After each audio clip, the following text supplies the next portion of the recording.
So I'll give you the injury updates here. So just one by one. Dalton Kincaid won't practice today. We'll see how he does the rest of the week. Keon Coleman will be limited today. We'll see how it goes each day as we move through the week. Same with Spencer Brown. He'll be limited also. And then Milano, Dwayne Carter, and Tylen Grable, all still in their window, and we'll see how those three progress through the week here. Yes. Yeah. Time's yours. Yeah, probably what you would expect just in terms of, getting back in the flow, endurance, because he hasn't played football in quite some time. So really just trying to take it, one day at a time, one play at a time, not to sound like it's coach speak, but that's really what we're looking at. So, I think Ryan was. I'm sorry. We'll see. Yeah, for all three of those guys, we'll see. Sorry. Same line of questioning. When he does eventually get activated, do you anticipate it's going to be just kind of a pitch count? Milano, you're talking about now? Yeah, I would say for any of those guys, who haven't played for some time, DC, same way as Tylen, guys that have missed multiple weeks. Yeah. You're getting ready for the 49ers. They're going through so many injuries right now, too. What's it like this point in the week, just trying to prepare for anything that they might have?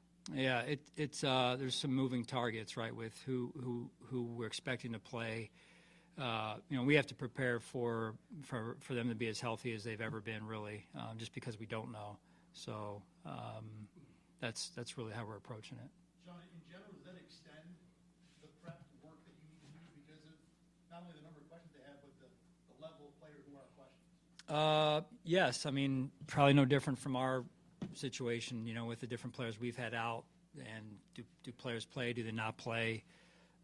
So yeah, it makes it a little tougher, and you spend a little bit more time with the prep. You've dealt with this before, but given impending weather, how does that impact? Do you have to basically put together two plans? Again, yes, from a preparation standpoint, we've been through it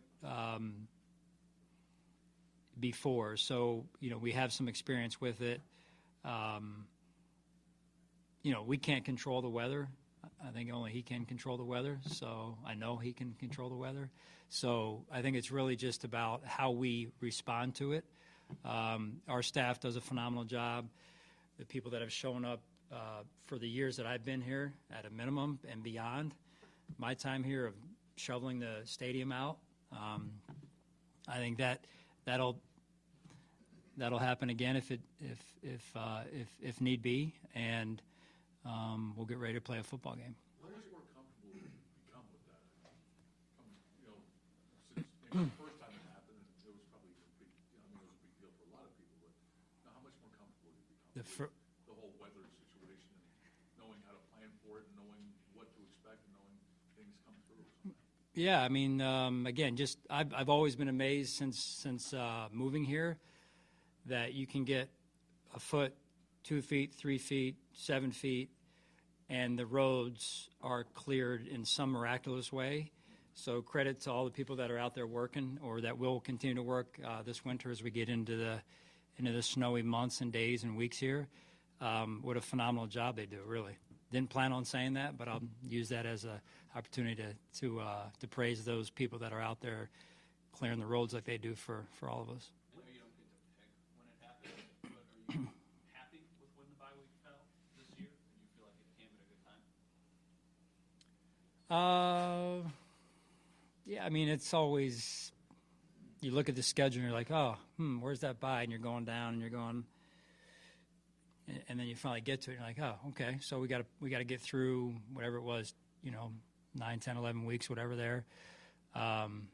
So you take it just like you take the schedule and where you play and who you play, 1 week at a time. Honestly, that's I think the best approach every year, really. Do you do anything different this week? You guys have had so much success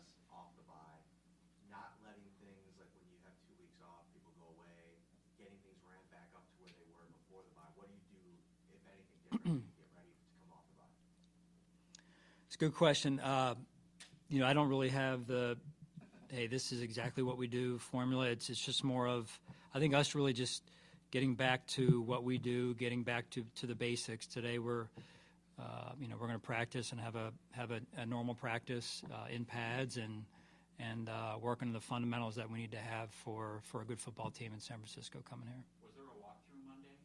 No. There was the players were in, but there was no walkthrough. Yeah. Sean, I just want to Yeah. be clear and clarify. Are Dwayne Carter and Tylon both having their windows open to practice today? Yes. Okay, thank you. Yep. What have you seen from Bobby Babbage and his game management as the season has gone on? Game management meaning His in-game calling and just the way he's So, managed the play calling. Yeah. Like anything else, I think you get better with experience, and it is to me the tough to be a play caller is the toughest job to me on the football side of the building. Right? No offense to anybody else's job, my job included. Not only do you have to shape a game plan, but you have to call a game, and you've got 65, 70 plays roughly on average to get exactly right, to put the players in exactly the right position, and that is really hard to do against good football teams in particular. Sean, on your fourth down, much has been made of how you've kind of evolved regarding your fourth down thoughts.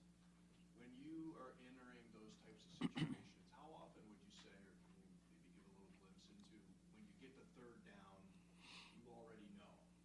And certainly what happens on third down can affect it, but what's that thinking of getting to what you're going to do on fourth down before you're even at fourth down? Yeah, I would say 90% of the time you already know. We already know 90% of the time. There's 10% of it where you're going, okay, we're going to go for it on 4th and 2, and that ball ends up at 4th and a long 2, maybe really a 3, but it says on the scoreboard 2, which is what, I know a lot of people out there see, and you're like, oh, I didn't go for it. It's 4th and 2. Well, it's not really 2. It's when you're out there live, it's a 2.5 or almost 3. So that's where it gets a little bit, not to get too granular and specific, Tim, but that's where it gets tough because you've got to make a decision on saying, hey, what do we want to do here? It's not on 2. It's certainly not on 1.5. It's on almost 3, but the scoreboard's reading 2. How does that affect what you do on third down then? Because you then know you have 2 plays instead of 1. Yeah, potentially. Yeah. So you try and be, my communication with Joe, and he does a great job, like Bobby. I just think that communication's important, although it doesn't always mean that you take third down and say for sure that this is what we should do just because we would go for it. I think that's part of the kind of inexact science of the game a little bit as it relates to 4-down territory. How much of a cheat code is Josh Allen on 4th and short? I think every coach in the NFL would love to have Josh Allen on 4th and short. Yeah. Having had the chance to catch your breath, at least I imagine you did over the time, did you get any chance to gather any perspective on being 9-2 and what the season has been so far, given the turnover that you went through and all the new pieces that are in place? Yeah, I don't really think yes to a point, but I would say a small point, right? Just in terms of you don't really get a chance to slow down enough until the end of the season to think about how it all came together, what the team and what certain individuals were able to accomplish. I think that's for after the season more than anything, and I think this week specifically with Thanksgiving, you're grateful for just the opportunity to go out there and be in the room with these guys and gals and on this team, and you get a chance to watch over the bye week other teams and other organizations, and you realize how good we have it here. You mentioned kind of what it's like from your perspective preparing for San Francisco when they have all these moving parts and injuries. Kyle Shanahan, just what do you make of what he's done with kind of this group when there's been evolving players, who's involved and who's not, and just what he's able to do from a coaching standpoint? Yeah, he's a great coach. Simply put, he's a great coach. We've both been in the league a long time. We've gone up against each other a number of times in the NFC South. It was for a few years there, and twice a year. I don't think there's many coaches in this league better than Kyle Shanahan. I really don't. Obviously, uncertainty around Brock Purdy, but if he's able to go, what challenges does he present preparing for him and what he's able to do with that offense? With Brock? Yeah. Yeah, he's a guy that I don't know as well, just having not played San Francisco, but from afar, watching his career in college and watching since he's been in the league what he's been able to do. A lot of respect for his game, how he plays, just the way he handles himself. It sounds like with his faith and everything. I have a lot of respect for that, and but what he's been able to do with their team, and he's just got those traits that you admire.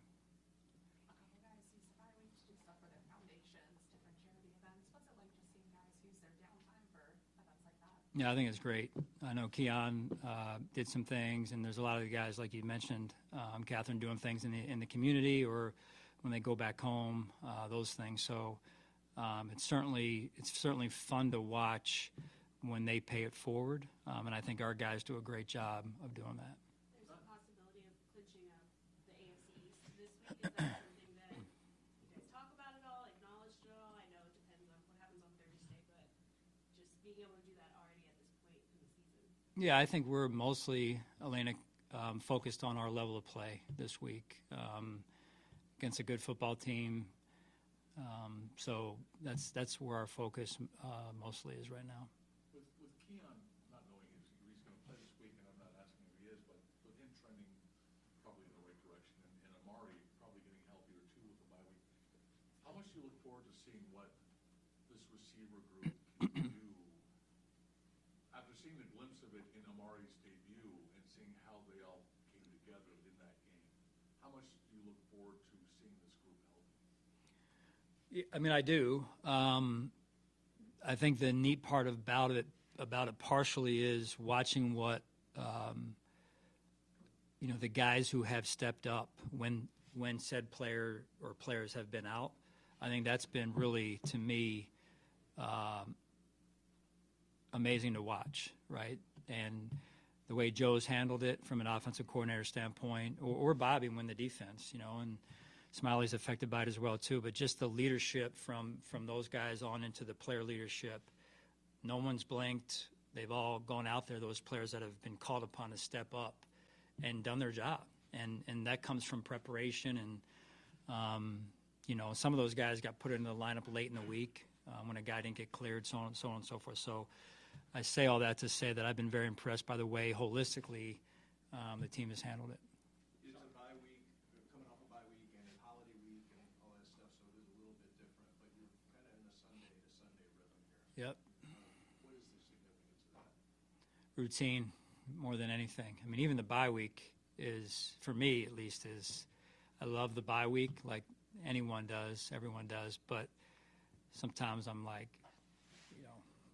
I don't really, I guess I have it. Usually I'm in a gray shirt and Bill's sweatpants, and so when I'm not wearing those, I kind of go in my closet. I'm like, I don't know what to wear. I'm kind of like not myself. So I told some of the guys this morning, I said, it's good to be back in, my gray T-shirt and my Bill sweats. So that's getting a little personal. So. We haven't talked to you since Taryn was named Player of the Week Yeah. a couple weeks ago. I know he doesn't have captain as his official title. He might be on the leadership council, but a guy like that who's been here for almost as long as you have, go early on in his career, a couple injuries, and then he told us this spring it took him 3 years before he really knew the defense as good as he should.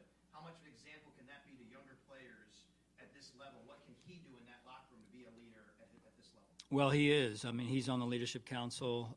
He is one of our leaders. What more can you say about him? He's turned out to be a phenomenal player. He's a phenomenal person. You watch these guys grow, right? And you watch how his family has grown and getting married since being here and everything. So it's it's kind of a snapshot of life, right? When these guys come in, they're young, they grow, they develop on the field, off the field. His influence in our locker room, I can tell you, is big. Last one. Just talk a little bit about the coaching dynamic when you're playing a team that you haven't seen in 4 years, that you've never seen Brock Purdy, as opposed to the other extreme with, division team, you play, say, twice a year. Right, it takes, at least for me, it takes a little bit more time to get myself familiar with the offense or the player in this case, with Brock. You have a chance to TV watch or TV scout the team or the player just as you're watching casually as fans do, like we do when we're not, competing. So it takes a little bit longer to get, I guess, comfortable, if you will, with what you're watching. All right, thanks, guys.